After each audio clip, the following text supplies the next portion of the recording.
So, what can I say, no?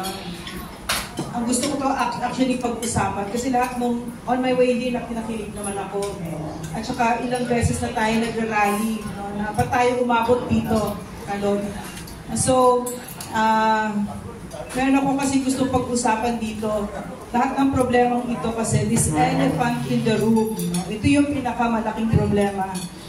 Na ang Pangulo natin hindi sumasagot kung siya ba yung nasa video na yon.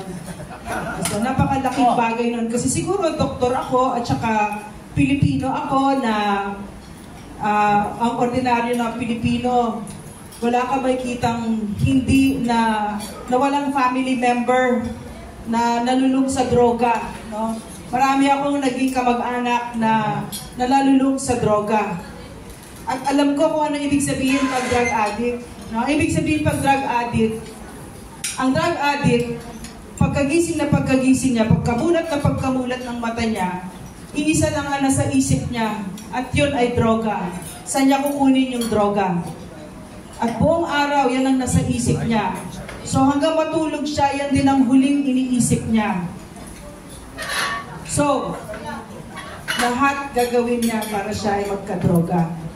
So, marami akong kaibigan. Meron akong kaibigan na yung pang-chemotherapy ng kanyang nanay, ninakaw niya para makabili siya ng drugs niya.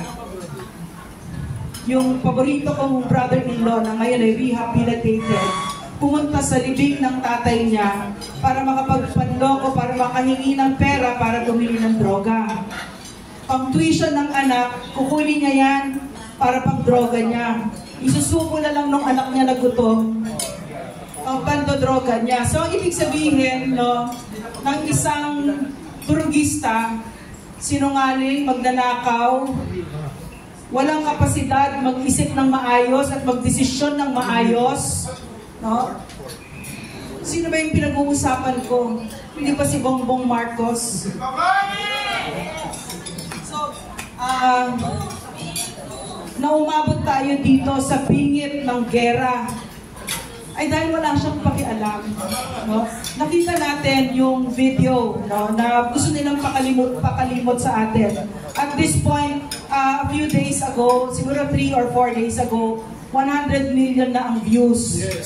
So, ngayon tinanggal nila yung mga views na may millions, kay Maharlika, kay Atty. Glenchong, etc. Tinanggal nila. Pero nakatatak na yan sa utak natin. Ano ba naman klase tayong tao? Anong klase tayong bansa? Napapayag tayo na ang leader ng ating bansa ay pakalulong sa droga. Hindi siya sumasagot, di ba? So yun na yung pinakasagot doon. Yun na yung pinakasagot. Katulad nung sinabi ni President Duterte, the fact that he hasn't taken that drug test is all the authentication that we need na siya yung nasa video. And worse, nalulung siya sa droga. Hindi siya sumasagot ng maayos. So, ito nakikita natin kasi parang hinahalin tulad ko siya sa isang ama na nakabantay sa bahay. Kapag ka magaling ang tatay, walang mangyayari sa mga anak niya, sa kanyang mga kapamilya. Pero kapag ka ang tatay ay drogista, binuksan niya ang pintuan ng bahay niya para gahasain ang pamilya niya. At yan ang pakiramdam ko. Para tayong ginagahasa ngayon ng mga drug addicts, ng mga drug lords, ng mga oligarkyo, ng Amerika, ng mga magnanakaw sa Kongreso, sa Senado, ng pamilya niya, ng asawa niya, ng pinsan niya. Lahat ng kawalang yan ginagawa sa atin, wala siyang pakialam. Bakit siya walang pakialam? From the medical perspective, kasi yung pagsimula ng speech ko, kasi wala siyang kakayanan. Ang isa pong gumagamit ng pinagpapawal na gamot, lalo na kapag kalulong, ay may sakit. Nung napanood ko yung video, nalungkot ako. Nalungkot ako kasi naalala ko yung mga naging pasyente ko, yung mga mahal ko sa buhay, na nalulong sa droga. Kita natin siya, di ba? kinuk niya yung yung white powdery substance na yon.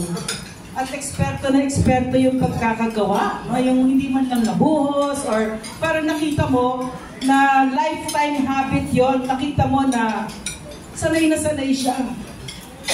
Kasi kung hindi ka sanay, excuse me, mabubuhos yun or manginginig ka or hindi natural sa isang tao ang suminghot to put yung foreign substance sa ilong at sisinggutin mo. Hindi.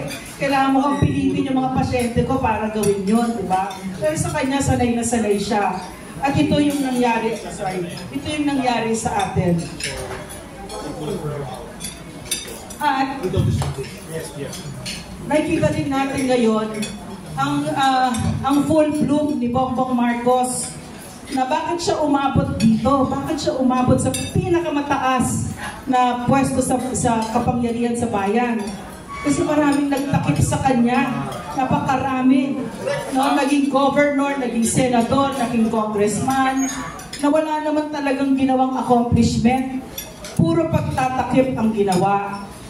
So, nalulungkot ako para sa ating bayan ngayon. Kasi hindi na nalulungkot, natatakot ako kasi nakalagay tayo sa malaking kapahamakan. Kasi naalala ko nung nagtatrabaho ako kay President Duterte, front seats talaga ako. Nakikita ko talaga ang trabaho ng President, araw-araw, isang araw, napakaraming desisyon na kailangan mong gawin. Pero nakikita natin ngayon, maliwanag, wala siyang kakayanan. Kagabi nanood ako ng press ko niya doon sa baha. Gusto ko siyang umbagin. Dahil ang sinabi niya, pucha talaga ang sinabi niya. Hindi, pati yung sinabi niya, kasi sabi nung isang yung public servant, sir, nagugutom na sila, nakabara yung ano ang nangyari? Sabi niya, may paganyan-ganyan pa siya. Nakabara po yung daan, kung pwede po sana mag-airdrop. Sinabi na yung solusyon sa kanya. Ang gusto niya, ano ba yung weight na pwedeng kargahin ng helicopter? Gusto niya mag-calculate, gusto niya mag-math problem tayo. Paliw, hindi niya alam. Imbis na sabihin niya na i-deploy na natin yung AFP, ilan bang helicopter ang kailangan? Ano pa pinagsasabi niya? At sabi pa niya ganito, nakabara ba yung daan? So, we need to build more roads. Sabi niya ganon, Diyos ko Lord. Di ba mamatay na lang sila sa gutom? I cannot find the words to describe that level of incompetence of Bongbong Marcos.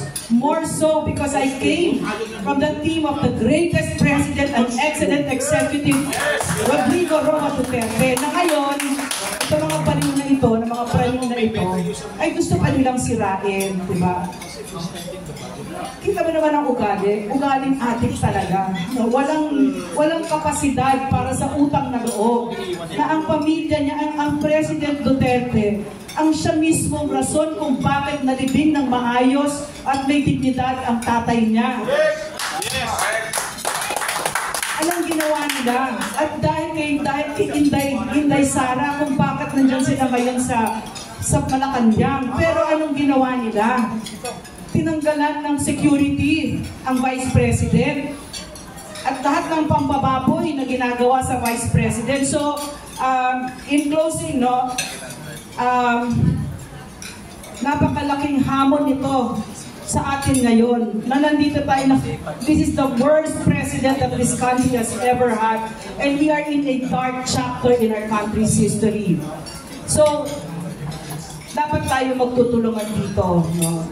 And I'm very, na ituro ni Eric sa akin at ng mga former rebels, ang taong nagkakaisa ay walang laban dyan ang US, ang CIA, ang Deep State, ang oligarkyo, mga magnanakaw, Senado, Kongreso. Itong mga ito, mga nalulong, no? Mga lasing na lasing sa kapangyarihan. Hindi nila naaalala na ang kapangyarihan na hawak nila ay hiram at galing sa taong bayan. At tayo din ang pwedeng bumawi niyan. So maraming salamat at lumalaban kayo para sa inang Pilipinas. Ma'am Yuste, thank you so much. Ma'am Lorraine Maripadoy. Itabi po muna ang mga pansit. Tumayo tayong lahat para sa community singing at mag-resume ng ating pansit, salo-salo at question and answer. Pilipinas kong mahal, with Ma'am Lorraine, Daniel, and